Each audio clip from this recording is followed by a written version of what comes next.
नमस्कार मु दीपक कुमार दास अध्यापक औषध विज्ञान। आज आम ओडिशा नर्सिंग कॉलेज भद्रक रे विश्व स्तन्यपान दिवस पालन करुछु। ए अवसर रे किछि गुरुत्वपूर्ण तथ्य मु आपण मानक सामने रखिया पई चाहिबी। आमे समस्ते जानू जे माँ क्षीर शिशु पई अमृत तुल्य, यह वास्तवर सत्य। कारण माँ क्षीर रे जो सबु पोषक तत्व थाए ताहा अन्य कौनसी खाद्य रे मिलिबा संभव नुहे, जहाँकि शिशुर सर्वांगीन पुष्टि साधन करने सहित तार रोग प्रतिरोधक शक्ति वृद्धि करिवारे अनेक साहाय्य करिथाए। किंतु किछि व्यतिक्रम रहिछि जो विषय रे मु आपण मानकु किछि कहिबा पई चाहूची।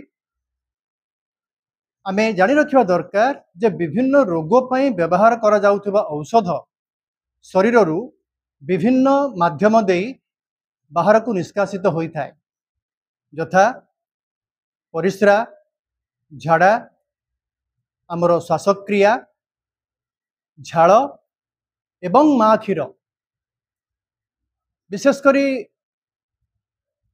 ऑटो इम्यून डिजीज बा जो आंठु गंठी बात एवं मानसिक रोग पई व्यवहार करा जाउथिबा औषध गुड़िक माँ क्षीर माध्यम रे शरीररू निष्कासित होता है, जहाँकि शिशु पई क्षतिकारक होई पारे। तेणु एई रोगरे पीड़िता एवं स्तन्यपान कराउथिबा माँ शिशु को स्तन्यपान कराइबा पूर्वरु डाक्तरंकर परामर्श नेबा उचित। एवं जदि असुविधा थाए तेबे शिशुर पोषण पाई अनेक विकल्प व्यवस्था रही, से संबंध में मध्य डाक्तरंक परामर्श नेबा उचित।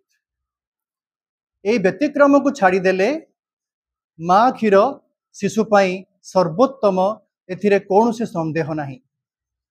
समस्ते सुस्थ रुहंतु एवं निरोग रुहंतु। धन्यवाद।